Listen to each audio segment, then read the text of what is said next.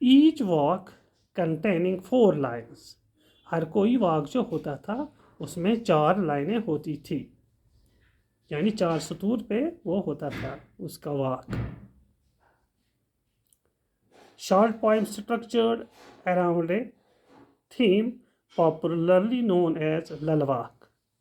یعنی اس کا کچھ تھیم ہوتا تھا تو تبھی اس کو لکھا گیا کہ اس کو کہا گیا، اس کو جانا گیا کہ یہ للواق ہے، یہ لل عارفہ کے واق سے. Her poetry is considered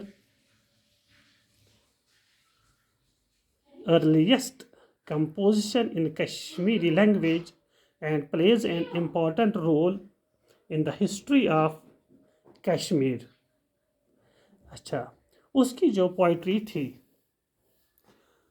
اس کا ایک اہم رول ہے کشمیری ادب میں، یعنی اس کی جو پوئٹری تھی، اس کی جو شاعری تھی، کشمیری ادب جو ہے اس کی ہسٹری میں اس کا ایک اہم رول ہے.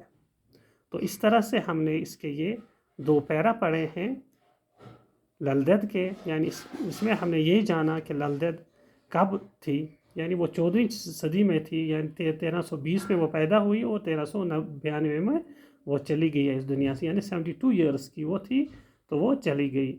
اس کی جو شادی تھی وہ 12 سال میں اس کی شادی ہوئی تھی، اور 24 چونکہ اس کی وہ میرج لائف جو تھی، ازدواجی زندگی وہ ٹھیک نہیں تھی، وہ نہ خوشگوار تھی، تو اس کی وجہ سے وہ اپنے سسرال کو چھوڑ کے چلی گئی. تو وہ کس مذہب کی وہ پیروکار تھی؟ وہ ہندو مذہب کے شیو مت کی وہ پیروکار تھی. اس کے علاوہ وہ صوفیزم کے ساتھ بھی اس کی وابستگی رہی ہے. تو یہ تھا لل دید کے بارے میں. تو آج کے لیے اتنا ہی. خدا حافظ.